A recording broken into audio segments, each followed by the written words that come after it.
a quien tengo en la línea telefónica. Qué gusto saludarte, Javier, bienvenido. Gracias, Mario. Muchísimas gracias por la oportunidad. A tus órdenes. Oye, pues muchas cosas, ya escuchábamos parte de lo que dice el fiscal anticorrupción, prófugo de la justicia. Llama mucho la atención el momento en el que se da todo esto, Javier. Un día antes, en la víspera de la entrega de la presidenta, de constancia de mayoría de la presidenta electa Claudia Sheinbaum, del cual formas parte de ese equipo, aprovecharon también, supongo, que todavía no asumes la senaduría que te corresponde y por lo tanto el fuero, como que hay un momento en el que se da todo esto, ¿no? Pues mira, me parece muy pertinente y además muy claro la interpretación del momento en el que se realiza toda este intento de capturarme, porque es parte de una persecución política que tiene ya 3 años con un linchamiento mediático permanente en Chihuahua y que ahora han llevado a un conjunto de acciones, entre ellas la acción penal. 3 años después de que yo dejé el cargo de gobernador de Chihuahua y 1 año y medio después de que este asunto se ventilara e incluso el año pasado, a principios del año pasado, que se giraran órdenes de aprehensión sobre este caso, un caso totalmente falso que armó la Fiscalía Anticorrupción, con base efectivamente en una denuncia de la Auditoría Superior del Estado por observaciones al proceso de reestructura de la deuda de Chihuahua. Y que pues la auditoría nunca, es falso que me haya acusado a mí directamente. La Fiscalía presentó una auditoría forense sobre la reestructura de la deuda y ahora, recientemente, de manera muy apresurada y forzada, han extendido esta acusación en mi contra, debo decirlo con toda claridad, pues consiguiendo, porque así lo han dicho, un testimonio emergente o sobreviniente que dice que yo instruí la contratación de un despacho de asesoría para el tema de la reestructura de la deuda, que por cierto hizo su trabajo. Yo tengo la información de todo lo que ese despacho, por supuesto, hizo en el proceso de reestructura de la deuda, que cumplió con todos sus compromisos, incluso está documentado. Sin embargo, eso nunca ha interesado. De hecho, al despacho jamás lo han recurrido o le han dado voz los medios de comunicación, a López Elías, que es el asesor financiero de esto, porque lo que se trata pues es mediáticamente de manchar mi nombre. Ya. De minar mi reputación. Ahora, si hay una observación de la auditoría, como dices, de 98 millones de pesos, sí existe esa observación. La observación que hay es que supuestamente este despacho no realizó los trabajos. Incluso llegan a decir que este trabajo de reestructura lo podían haber hecho personal de la propia Secretaría de Hacienda. Argumento que además de falso es materialmente imposible de acreditar, puesto que existen todos los elementos de prueba que demuestran que el trabajo realizado por el despacho asesor en la reestructura se dio. Ni antes ni ahora la Secretaría de Hacienda del Gobierno del Estado cuenta con el personal con los conocimientos especializados y la experiencia en este tipo de procesos. De hecho, digo que ni la actual, porque ellos han contratado a Ernesto Cordero, pero a él pues le pagan como un superasesor, ¿no? Le han dado muchos millones de pesos para estos efectos. La Auditoría Superior del Estado nunca quiso recibir las observaciones del secretario de Hacienda para poder solventar lo que luego la Fiscalía Anticorrupción ha magnificado y abultado. Y entonces, pues lo que prácticamente dicen, o sea, el argumento principal de la auditoría forense es que se pagó a un despacho externo por un trabajo que no realizó, pero que sí realizó y está documentado. Bueno, ahora, en los últimos días, me dicen que han conseguido el testimonio, o es lo que dice pues el fiscal, porque además el fiscal, como lo acabas de escuchar, dice muchas tonterías del tamaño de que yo soy un prófugo de la justicia, ¿no? Tal cual. Bueno, dice, o sea, cree, porque no tiene el más mínimo conocimiento de nada. Es un personero de María Eugenia Campos, es un personero, es un panista al que lo han hecho plastilina para este tipo de cosas, un instrumento de la consigna de la venganza de María Eugenia Campos contra mí.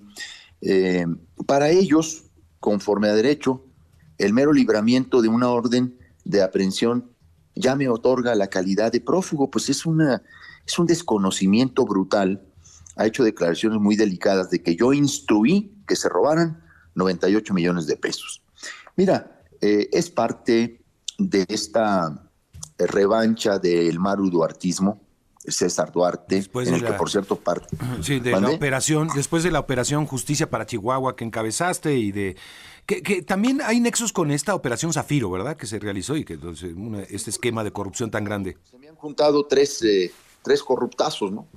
César Duarte, Manlio Fabio Beltrones y la propia María Eugenia Campos, pues que estuvo involucrada ni más ni menos en una de las investigaciones más importantes de lo que se conoció como la Operación Justicia para Chihuahua, al estar involucrada ella en la nómina secreta, al haber recibido de César Duarte pagos mensuales totalmente ilegales, entregas de dinero en efectivo de manera subrepticia por 10 millones de pesos a lo largo de su gobierno. Ella fue incluso vinculada a proceso por este tema. Se documentó toda la entrega, cómo lo recibía en el sótano de la Secretaría de Hacienda, etcétera. El otro tema que está metido en la Operación Justicia para Chihuahua es la Operación Zafiro, Sí, es que parte centralmente de eso. tocó centralmente las investigaciones de la manera en que desde varias entidades federativas se desviaron recursos públicos Para a las campañas del PRI. ¿no? Sí. Cuando Manlio Fabio Beltrones era presidente del Comité Ejecutivo Nacional del PRI, luego debo decirte, a través de su operador, de su mano derecha, Alejandro Gutiérrez, la coneja, que estuvo detenido un tiempo en Chihuahua. Entonces ahora hay toda una revancha de carácter político y lo han apresurado para tratar de evitar que yo llegara al Senado de la República, porque lo que trataron de hacer fue realizar una ejecución de una orden de aprehensión de manera ilegal. Ahorita vamos a eso. Oye, Javier, pero a ver, si estas cosas, lo sabemos, es muy frecuente que haya observaciones sobre presupuesto ejecutado por parte de las auditorías, y en este caso de la Auditoría de Chihuahua, pero esas se suelen aclarar. ¿Qué pasó con esta? Es decir, ¿quedó ahí? ¿No se aclaró suficientemente? ¿No se le quitó, digamos, la palomita como de observable? No, es que déjame decirte que aquí en este caso, pues también, como ocurre muchas veces en la política y en los procesos de relaciones entre servidores públicos, aquí un dato que influyó muchísimo en que no se le permitiera al secretario de Hacienda de mi administración solventar las observaciones, es una malquerencia, una rencilla personal con el auditor, que luego yo he identificado ya con más profundidad y presión en estos años, que tenían desde hace tiempo ellos dos, ¿no? Y a Arturo Fuentes Vélez, a quien el año pasado, a principios del año pasado, se le giró una orden de aprehensión, no le permitieron presentar, no atendieron las aclaraciones a las observaciones correspondientes al periodo de su gestión. No tuvo la oportunidad alguna para participar en las sesiones de confronta, a fin de aportar con el los objetivo elementos. De dejar cabos sueltos, casos abiertos. ¿Ese es la intención? No, es que en realidad el objetivo siempre fue del auditor, Héctor Acosta Félix, siempre fue evitar que Arturo Fuentes solventara esas observaciones para luego turnar el expediente a la Fiscalía Anticorrupción. De hecho, el exsecretario de Hacienda informó por escrito a los titulares de la Fiscalía General del Estado y de la propia Fiscalía Anticorrupción su disposición a comparecer para poner a su disposición todos los elementos que el expediente que había emitido Héctor Acosta Félix tuviera, ¿no? Pero esto nunca se le permitió. Todo estaba enfocado a crear un caso que empatara, vamos a decirlo de esta manera, la corrupción de María Eugenia Campos con la corrupción del gobierno de Corral, porque ella siempre ha querido empatar los cartones, decir, no, nada más soy yo la corrupta, también corrupto es Corral, ¿no? Y como yo me he dedicado a este tema durante toda mi vida, en mi carrera política, pues el objetivo es también desprestigiar ese compromiso que yo he demostrado en los hechos y en mi vida personal y en mi conducta personal. A ver, te pregunto ya, a nivel político, se ha mencionado mucho, Javier, que podría ser, formas parte del equipo de Claudia Sheinbaum. Se mencionaba que podría ser encabezar los esquemas anticorrupción o la Secretaría Anticorrupción o como se defina que se llame la institución de esta administración, de la administración entrante. La intencionalidad tal vez de la Fiscalía no sea necesariamente, la Fiscalía, me refiero de tu estado, no sea llevarte a prisión, sino quemarte políticamente. ¿Puede ser por ahí también que te inactiven por ese lado? Bueno, mira, Mario, ese es uno de los temas que yo he venido efectivamente abordando. Desde que a mí se me integró al equipo de los Diálogos por la Transformación y que la doctora Claudia Sheinbaum, hoy nuestra presidenta electa, me pidió de manera particular conformar un plan de gobierno en el tema de gobierno honesto y combate a la corrupción. Desde ahí se volvió a reciar toda una serie de campañas mediáticas de desprestigio, descalificación, con medios muy pagados. Tú ves las mismas notas en distintos portales, en distintos medios, la misma, ni siquiera cambian la entrada de la nota, ¿no? Para disimularle un poco. Ese objetivo, esa campaña, por supuesto que tiene el objetivo de desacreditarme. Sin embargo, yo te digo con toda claridad, y por supuesto ella lo ha reiterado, yo soy parte del equipo de la doctora Claudia Sheinbaum, yo tengo un compromiso con ella, pero ella me invitó desde el principio a realizar ese compromiso desde el Senado de la República. Sin embargo, se generaron muchas expectativas y esto es lo que inquietó a todos estos corruptos, empezando por María Eugenia Campos, los puso muy nerviosos, porque se empezó a manejar no solo de la función pública, se empezó a manejar que yo podía ser el fiscal anticorrupción, y luego al proponer nosotros un rediseño de la Secretaría de la Función Pública, en el que hemos sugerido la creación más operativa, más práctica de una agencia federal anticorrupción, también empezaron a decir, y desde Chihuahua vino toda esa campaña, que me estaba haciendo yo un traje a la medida, ¿no? Entonces, ahí es donde tanto Beltrones como Duarte y la propia María Eugenia empiezan a inquietarse y a generar todo este tipo de acciones. Y luego viene el peor escenario. Libera María Eugenia Campos a César Duarte en Chihuahua 3 días después de la elección del 2 de junio. Y ahora, pues ya anda ahí caminando por todas las calles de Chihuahua impunemente. Bueno, no por las calles de Chihuahua, pero sí en fiestas, subiendo sus fotos, haciendo ostensible la protección que le brinda María Eugenia Campos. Y ahora ya están organizados, pues si desde prisión estaba cogobernando con ella, le ha nombrado a la mitad del gobierno, se apoderó Duarte de nuevo del Poder Judicial de Chihuahua, pues imagínate, ya libre, pues es el que también ha estado operando todas estas campañas de desprestigio. Oye, ¿qué vueltas da la política, ¿no? Y la vida. Sí, vas a estar en la misma legislatura con Manuel Fabio Beltrones. Y ya viste que... Ahí nos vamos a encontrar. Ahí se van a encontrar. El gran corrupto de este país, que a la vez es el gran impune. Y ya viste de este país, ¿no? cómo le está pasando con el PRI, ¿no? Ya lo dejaron afuera. Lo dejaron afuera. Bueno, ¿quién lo diría, Mario? Y dicen que podría tocar la puerta de Morena. ¿Te lo puedes imaginar, Javier? No me lo imagino, pues en ese mismo día voy con Claudia, le digo, oye, ¿qué pasó? No, claro que no, porque ella misma ha señalado, pues lo distante, lo lejos, que ella y el movimiento de la 4T está de esa biografía criminal que es la de Mario Fabio Beltrones, el capo de capos de la política va a estar mexicana. Interesantísima esa legislatura en la que vas a participar. Creo que hay, en todo caso, políticos de mucha experiencia, de buen nivel, Vamos a ver. Oye, Javier, otra cosa que llamó mucho la atención, el fiscal Ulises Lara, presente en el momento, allá en el Gin Gin, en este bar que está muy de moda allá en la colonia Roma, dicen para rescatarte, personalmente fue. No, bueno, la verdad es que hay toda una manipulación, una narrativa que ellos mismos montaron.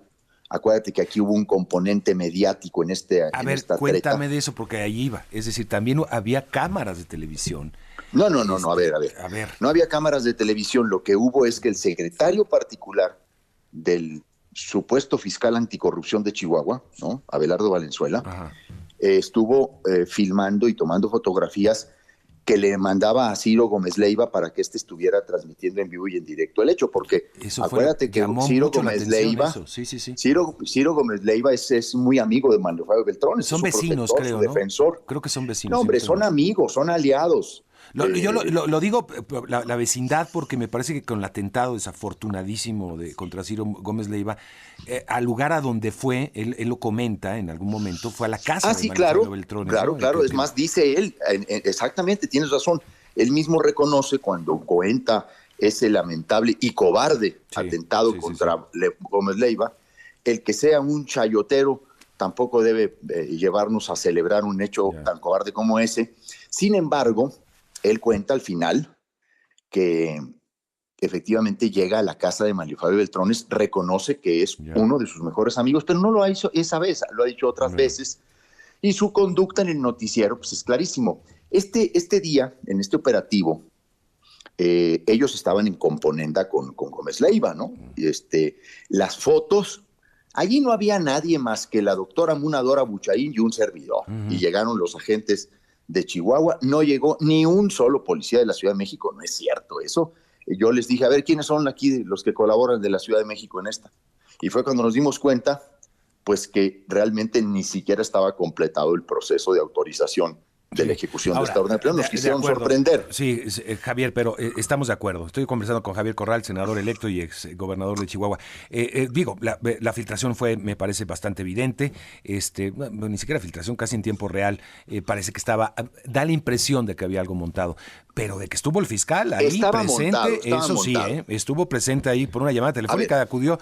Eso, no cualquier ciudadano tiene, digamos, esa atención. Pero yo sí creo que ahí lo que hay que aclarar. Bueno, mira, creo que lo dijo muy bien la propia fiscalía. El propio fiscal ha sacado un video muy amplio. Valdría la pena que frente a este cuestionamiento ustedes pudieran acceder a la postura que ha dado públicamente, donde explica cómo fue. Incluso fue Munadora Buchaín la que, mientras yo estaba discutiendo con los agentes, ella estuvo haciendo varias llamadas a la fiscalía a ver si es cierto que había la orden de colaboración.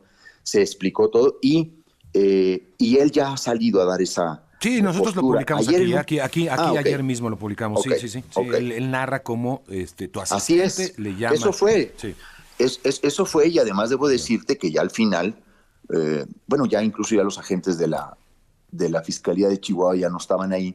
Llegó mucha gente, pues fruto también de la transmisión en vivo, ¿no? Sí. Llegó mucha gente, luego ya no sabíamos quién era quién ahí, ¿no? Quién estaba en ese momento. Porque allá había muchos amigos incluso que habían llegado y mucha gente no permitía que yo saliera. No, se lo van a llevar, no se lo van a llevar y no está detenido ya. Y entonces mientras se aclaraba eso, él mismo me dijo, bueno, si quiere que yo le facilite la salida, le digo, oiga, pues sí, porque esto ya no entiendo yo qué está pasando aquí. Y eso fue lo que sucedió. Obviamente pues hay toda una narrativa en el sentido de que fue a rescatarme. No, él fue a confirmar ahí que no había tal autorización concretada o terminada. Quisieron sorprendernos. No, y los agentes quedaron muy mal. Con el inicio. Unas bolas ahí que el guardia en turno y no sé cuánto empezaron ahí. No, es que nos quisieron sorprender con un documento que iniciaba el trámite. Vaya. Pues estaremos muy pendientes, Javier. Entiendo que ya has puesto un recurso de amparo, ¿no? Sí, claro. A ver, en Chihuahua tú sabes perfectamente que no hay condiciones de imparcialidad de nada. Allá tienen cooptado todo el Poder Judicial y la Fiscalía es de papel, pues es una fiscalía de consigna. Valenzuela ni siquiera cumple los requisitos legales para ser fiscal. Ni siquiera cumple el tiempo de título profesional. Es una cosa escandalosa lo que han estado haciendo, es bochornoso lo que han estado haciendo. Javier Corral, te agradezco mucho por conversar esta mañana y estaremos muy pendientes y en contacto, si me permites. No, hombre, pues no sabes cómo te agradezco que me permitas dar mi punto de vista y, por supuesto, en el momento en que tú así lo decidas, si tienes ese interés, que yo creo que lo sea para tu público, el poder ahondar en el caso claro que ahora me acusan, porque pues realmente es una fabricación brutal de una supuesta responsabilidad mía al decir que yo instruí que se contratara a este o aquel, o que se hiciera aquello o aquello, pues yo no tuve nada que ver en ese proceso de reestructura que sí se dio, pero que yo no tuve ningún tipo de participación de nada, de nada. Por supuesto que sí, nos interesa, Javier, muchísimas gracias, buen día y buen fin de semana, y bueno, pues ya, lo que viene va a ser bastante intenso también. Creo que sí. Muchas gracias. Gracias, hasta pronto, Javier Corral. Hasta pronto, senador, hasta pronto. Senador electo, exgobernador de Chihuahua, con esta circunstancia.